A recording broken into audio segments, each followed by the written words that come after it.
macam-macam ini. Ketidaklaruten zat aktif dalam pembawa. Jadi zat aktifnya tidak larut. Misalnya paracetamol tadi, kalau dibuat menjadi cairan, kalau hanya dengan air saja tidak larut. Ya, berarti harus dicari apa?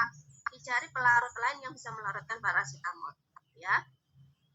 Kalau misalnya serbuk apa? Serbuk menjadi lembab, menjadi kering. Itu gimana cara mengatasinya? Sudah di Bu Riri kan ya, tadi sudah disebutkan yang untuk sediaan padat. Ya. Kemudian faktor-faktor apa saja, misalnya kalau tadi yang fisika ada terjadi ketidaklarutan, bahan obat menjadi tidak larut ya. Ini untuk inkompatibilitas pada sediaan cair. Faktor-faktor yang mempengaruhi ketidaklarutan pada sediaan cair itu ada terjadi perubahan pH. Ya. Perubahan pH, kalian sudah di semester 1 ya atau 2 ya tentang Hoover. Ya. Hoover, larutan dapar. Jadi larutan bisa mempertahankan pH. Ya, jadi misalnya kita menginginkan pada pH tertentu, itu pelarutnya harus dibuat menggunakan larutan Hoover agar pH-nya tidak berubah-ubah. Ya, kalau terus perubahan bisa mengakibatkan tadi mungkin bisa terjadi pengendapan, perubahan warna dan sebagainya, gitu ya. Jadi faktor-faktor berikut itu menjadi tidak larut atau kelarutannya menjadi turun. Bisa karena terjadi perubahan pH, karena penggilingan atau reduksi ya, atau memperkecil ukuran partikel gitu. Sebenarnya kalau memperkecil ukuran partikel itu harusnya meningkatkan kelarutan, tetapi kalau partikel yang dihaluskan itu sampai ukuran yang mikro atau nano mungkin terjadi agregat atau aglomerat. Ya, kalian pernah kan misalnya melarutkan misalnya yang serbuknya itu sangat-sangat halus gitu, itu malah lebih susah. Kenapa? Karena dia akan mengapung ya, membentuk agregat yang susah untuk dibasahi sehingga susah untuk larut atau bahkan menjadi tidak larut ya. Jadi kalau yang serbuknya halus banget itu ketika mau dilarutkan itu malah bukannya mudah tapi malah mengambang gitu, susah untuk dibasahi.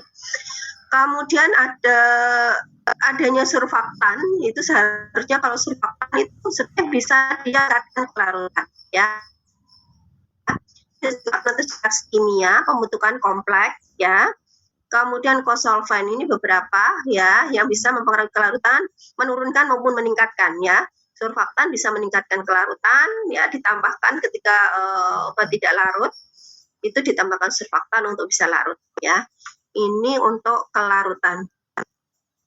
Ketidakcampuran karena ketidakcampuran kalau cair-cair, kalau tadi itu ketidaklarutan itu kita lebih ke padat di dalam cair ya, zat bahan obat padat di dalam pembawa cair. Tetapi kalau immiscibility itu adalah ketidakcampuran dari dua bahan yang cair-cair, gitu ya. Cair-cair misalnya minyak atsirit kan cair, kemudian di dalam larutan alkohol misalnya, itu kadang terjadi ketidakcampuran. Biasanya akan kelihatannya itu menjadi keruh, ya, menjadi keruh. Itu sebenarnya karena dia tidak campur antara cair dengan cair, misalnya antara minyak atsiri dengan larutan yang beralkohol misalnya ya, eliksir misalnya, di dalam eliksir itu berubahnya menjadi keruh ya. Likuifikasi padat cairan dalam kering itu ya, ini adalah keluarnya cairan ketika ditambahkan antara zat padat dengan zat padat, misalnya mentol, timol, aspirin, itu terjadi peristiwa yang namanya eutektik. Apa itu eutektik? Eutektik adalah turunnya titik leleh di bawah titik leleh masing-masing. Jadi kalau misalnya mentol titik lelehnya 34 misalnya, saya ngawur aja ya ini, nanti coba dicek titik lelehnya. Kemudian timol titik lelehnya 36 gitu kan. Ketika dicampur tuh titik lelehnya itu di bawah titik leleh masing-masing gitu, tidak 34 sama 36 atau 34 atau di antara, tetapi lebih rendah dari masing-masing. Jadi yang terendah berapa? 34 misalnya, berarti dia bisa leleh di bawah titik leleh masing-masing. 32 misalnya itu sudah leleh. Itu adalah eutektik ya. Atau ada ketika bahan obat A dengan bahan obat B atau dengan pembawa itu dia bisa mencair gitu ya. Itu adalah likuifikasi atau terjadinya keluarnya air ya, keluarnya air atau terbentuknya molekul air, itu bisa ya di dalam campuran yang kering. Jadi air yang ada di bahan tersebut itu lepas atau mungkin terbentuk ya, terbentuk H2O.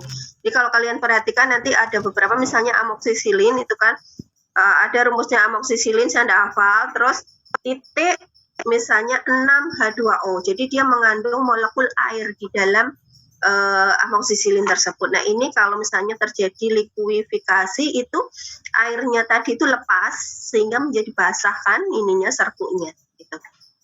Ya. Ini tadi kalau inkompatibilitas kimia tadi yang sudah di depan tadi ada oksidasi, hidrolisis gitu ya. Oksidasi itu terjadinya interaksi karena pengaruh oksigen ya. Kemudian hidrolisis karena pengaruh air. Polimerisasi, isomerisasi, dekarboksilasi dan sebagainya, itu yang kimia. Nah, bagaimana cara mengatasi atau terjadinya itu bisa ditoleransi, bisa disesuaikan. Jadi kalau ditoleransi itu artinya sudah biarin aja, enggak apa-apa, enggak masalah. Meskipun terjadi itu tidak membahayakan misalnya, dan itu interaksinya itu tidak terlalu berbahaya dan masih bisa diterima, tidak mempengaruhi misalnya tujuan, kemudian tadi penampilan, meskipun itu terjadi ya sudah ditoleransi. Tetapi bisa juga disesuaikan ya, diubah pelarutnya, diubah komposisinya dan sebagainya gitu ya. Ini tadi kalau untuk fisika kimia yang terlihat ya, tadi sudah di depan sudah ada kekeruhan, pengendapan, kristalisasi gitu ya. Kristalnya menjadi berubah bentuk menjadi lebih besar, misalnya agregasi atau ketidakcampuran ya, atau terbentuk agregat gitu, misalnya. Kemudian bisa memadat gitu, tergantung dari bentuk sediaannya.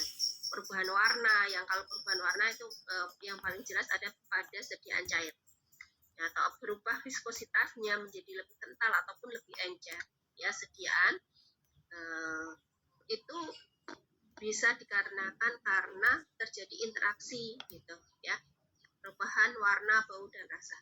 So,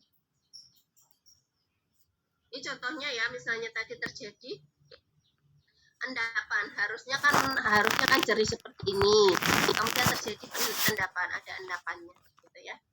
Atau tadi menjadi teknik tadi ya yang saya contohkan ya, atau terjadinya likuifaksi tadi keluarnya itu misalnya titik leleh A, titik leleh B, ini yang terjadi, ini titik leleh A di sini ya, kemudian titik leleh B-nya di sini, ketika dicampur titik lelehnya turun di sini ya, turun, itu adalah eutektik ya. Nah, inkompatibilitas ini kalau yang terjadi diinjeksi ya, dicampurkan. Nah, yang perlu dipahami kalian sekarang ini ya, untuk interaksi atau inkompatibilitas itu kan ketika kita membuat yang mencampur ya, kami itu yang perlu dikuasai oleh seorang farmasis adalah interaksi yang terjadi pada pembuatan atau pencampuran sediaan yang ada di rumah sakit ya, itu pada sediaan pencampuran sediaan parental ya, sediaan parental itu yang perlu mendapat pengawasan